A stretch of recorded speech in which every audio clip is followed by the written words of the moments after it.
വാർത്തകളിലേക്ക് വിശദമായി. കിളികൊള്ളൂരിൽ സൈനികനെയും സഹോദരനെയും കള്ളക്കേസുണ്ടാക്കി തല്ലിച്ചതച്ച കേസിൽ ഒടുവിൽ നടപടി. സിഐ ഉൾപ്പെടെ 4 പോലീസുകാരെ സസ്പെൻഡ് ചെയ്തു. വിവരങ്ങളുമായി വി വിനോദ് ചേരുന്നു. വിനോദ്, സിഐ ഉൾപ്പെടെയുള്ളവർക്ക് സസ്പെൻഷൻ എന്നതിലേക്ക് നടപടികൾ എത്തിയിരിക്കുന്നു. എന്തൊക്കെയാണ് വിശദാംശങ്ങൾ? രേണുക, വളരെ വേഗത്തിൽ തന്നെ ഇപ്പോൾ നടപടി ഉണ്ടായിരിക്കുന്നു. വേഗത്തിലുള്ള വകുപ്പ് തല അന്വേഷണത്തിനാണ് നേരത്തെ നിർദ്ദേശിച്ചിരുന്നത്. Kollam city police commissioner Thiruvananthapuram range DIGക്ക് നേരത്തെ റിപ്പോർട്ട് നൽകിയിരുന്നു. അതോടൊപ്പം തന്നെ സ്വയം DIGക്കും ഇത് സംബന്ധിച്ചുള്ള IG-ക്കും ഇത് സംബന്ധിച്ചുള്ള റിപ്പോർട്ട് കൈമാറി.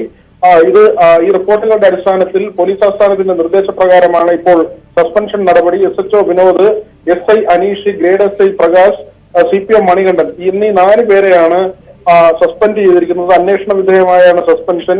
3 പേരെ നേരത്തെ SHO ഒഴികെ 3 പേരെ സ്ഥലം മാറ്റിയിരുന്നു. പക്ഷേ ഇതിനെതിരെ വ്യാപക വിമർശനമാണ് ഉയർന്നത്. കാരണം സ്ഥലം മാറ്റം എന്നത് ഒരു പോലീസ് സ്റ്റേഷനിൽ നിന്ന് മറ്റൊരിടത്തേക്ക് മാറ്റുന്നത് മാത്രമാണ്.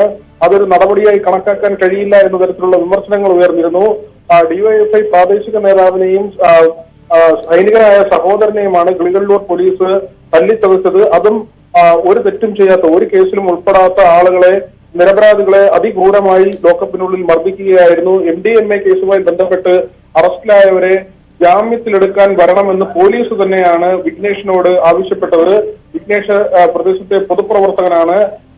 ഈ വിഘ്നേഷ് ഇപ്പോൾ PSC പട്ടികയിൽ ഉള്ള ആളാണ്. നിയമനം നേടാൻ കാത്തിരിക്കുന്ന ആളാണ്. പോലീസിലേക്ക് തന്നെയാണ് വിഘ്നേഷിന്റെ നിയമനം ഉള്ളതും. പക്ഷേ ഈ മർദ്ദനം കാരണം, ശരീരത്തിനേറ്റ ക്ഷതം കാരണം വിഘ്നേഷിനെ ഈ കായികക്ഷമതാ പരിശോധന ഉൾപ്പെടെ പരീക്ഷ ഉൾപ്പെടെയുള്ളതിൽ പങ്കെടുക്കാൻ കഴിഞ്ഞിരുന്നില്ല. അതോടൊപ്പം തന്നെ ഈ സൈനികനായ സഹോദരൻ, അദ്ദേഹത്തിന്റെ വിവാഹം ഉറപ്പിച്ചിരിക്കുകയായിരുന്നു. വിവാഹത്തിന് വേണ്ടിയാണ് നാട്ടിൽ അവധിക്കെത്തിയത്. ആ വിവാഹം മുടങ്ങുന്ന സാഹചര്യവും ഉണ്ടായി. MDMA കേസിൽ ഉൾപ്പെട്ട ആളുകൾക്ക് ജാമ്യം നിൽക്കാൻ കഴിയില്ലെന്ന് ഈ ഇരുവരും പോലീസിനെ അറിയിച്ചു. ഇതോടുകൂടിയാണ് പ്രകോപിതരായ പോലീസ് ഉദ്യോഗസ്ഥർ ഇവർക്കെതിരെ കള്ളക്കേസ് ചുമത്തുമെന്നും MDMA കേസിൽ പ്രതികളാക്കുമെന്നും പറഞ്ഞ് ക്രൂരമായി തല്ലിച്ചതച്ചത്. സൈനികന്റെ വിരൽ അടിച്ചൊടിക്കുകയും ചെയ്തു. എന്നിട്ട് ആക്രോശത്തോടെ പറഞ്ഞത് വിരലില്ലാതെ എങ്ങനെ കാഞ്ചി വലിക്കും, എങ്ങനെ സൈനിക സേവനം ചെയ്യും എന്ന കാര്യമാണ്. വെള്ളം ചോദിച്ചപ്പോൾ, ക്രൂരമായ മർദ്ദനത്തിനൊടുവിൽ കുടിവെള്ളം ചോദിച്ചപ്പോൾ മൂത്രം കുടിക്കാൻ പറയുകയും ചെയ്തു. ഇതിൽ വിഘ്നേഷ് പറയുന്നത് തന്നെ വിലങ്ങ് വെച്ചാണ് മർദ്ദിച്ചത്. ഇഴഞ്ഞു നീങ്ങി ലോക്കപ്പിനടുത്തേക്ക് ചെന്നപ്പോൾ ലോക്കപ്പിനുള്ളിൽ കണ്ടത് സഹോദരനെ പൂർണ്ണ നഗ്നനാക്കി 3 പോലീസുകാർ ചവിട്ടി മെതിക്കുന്ന കാഴ്ചയാണ് കണ്ടത്. ഇരുവർക്കും ക്രൂരമായ മർദ്ദനമേറ്റു. ശരീരത്തിലെ ആകമാനം പാടുകളാണ്. ഈ ദൃശ്യങ്ങൾ തന്നെ ഇതിനുള്ള ഏറ്റവും സംസാരിക്കുന്ന തെളിവുകളായി പുറത്തു വന്നു. പക്ഷേ ഈ കേസ് വന്ന സമയത്ത് മാധ്യമങ്ങളെ പോലും തെറ്റിദ്ധരിപ്പിക്കുന്ന തരത്തിലായിരുന്നു പോലീസിന്റെ വിശദീകരണം സ്റ്റേഷനിൽ നിന്നുണ്ടായത്. MDMA കേസിൽ പിടിയിലായവരെ രക്ഷിക്കാൻ അങ്ങേയറ്റം ക്രൂരമായ നടപടികളാണ് പോലീസിന്റെ ഭാഗത്തു നിന്നും ഉണ്ടായത്. ഭീഷണി ഉണ്ടായി, കള്ളക്കേസിൽ കൊടുക്കുമെന്ന് പറഞ്ഞു. നിരപരാധികളായ 2 യുവാക്കളെ ക്രൂരമായി ലോക്കപ്പിനുള്ളിൽ തല്ലിച്ചതച്ചു.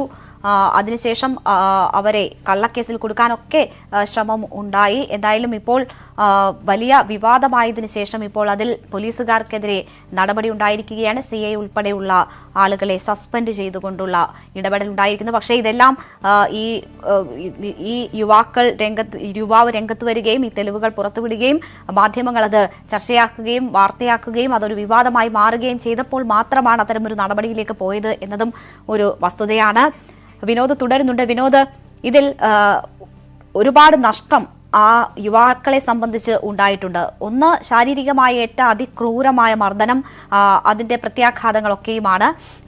സൈനികനായ സഹോദരന് ഉറപ്പിച്ചു വെച്ചിരുന്ന വിവാഹം മുടങ്ങി.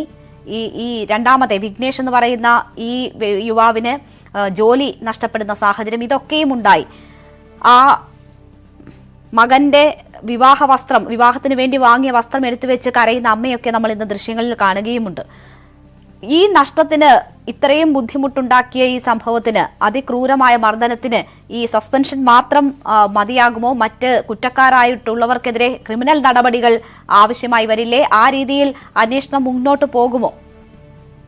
തീർച്ചയായും രേണുക, സേനയ്ക്കാകെ കളങ്കമുണ്ടാക്കുന്ന നടപടിയാണ് ഈ ഉദ്യോഗസ്ഥരുടെ ഭാഗത്തു നിന്നുണ്ടായത്. അതുകൊണ്ട് തന്നെ കൂടുതൽ കടുത്ത നടപടികളിലേക്ക് കാര്യങ്ങൾ പോകുമെന്നത് ഉറപ്പാണ്. വകുപ്പ് തല അന്വേഷണം പ്രാഥമികമായി നടത്തുകയും കൊല്ലം സിറ്റി പോലീസ് കമ്മീഷണറുടെ റിപ്പോർട്ടിന്റെയും കൂടി അടിസ്ഥാനത്തിലാണ് ഇപ്പോൾ ഇങ്ങനെ ഒരു സസ്പെൻഷൻ നടപടിയിലേക്ക് പോയിരിക്കുന്നത്. വകുപ്പ് തല അന്വേഷണം പൂർണ്ണമായും പൂർത്തിയാകുന്ന മുറയ്ക്ക് ഈ ഉദ്യോഗസ്ഥർക്കെതിരെ കൂടുതൽ നടപടി ഉണ്ടാകും എന്ന കാര്യം ഉറപ്പാണ്. നേരത്തെ തന്നെ സ്ഥലം മാറ്റം നൽകിയിരുന്നു. 3 പേരെയാണ് സ്ഥലം മാറ്റിയത്. എന്നാൽ ഡിവൈഎഫ്ഐ ഉൾപ്പെടെയുള്ള സംഘടനകൾ ഇതിനെതിരെ രംഗത്ത് വന്നു.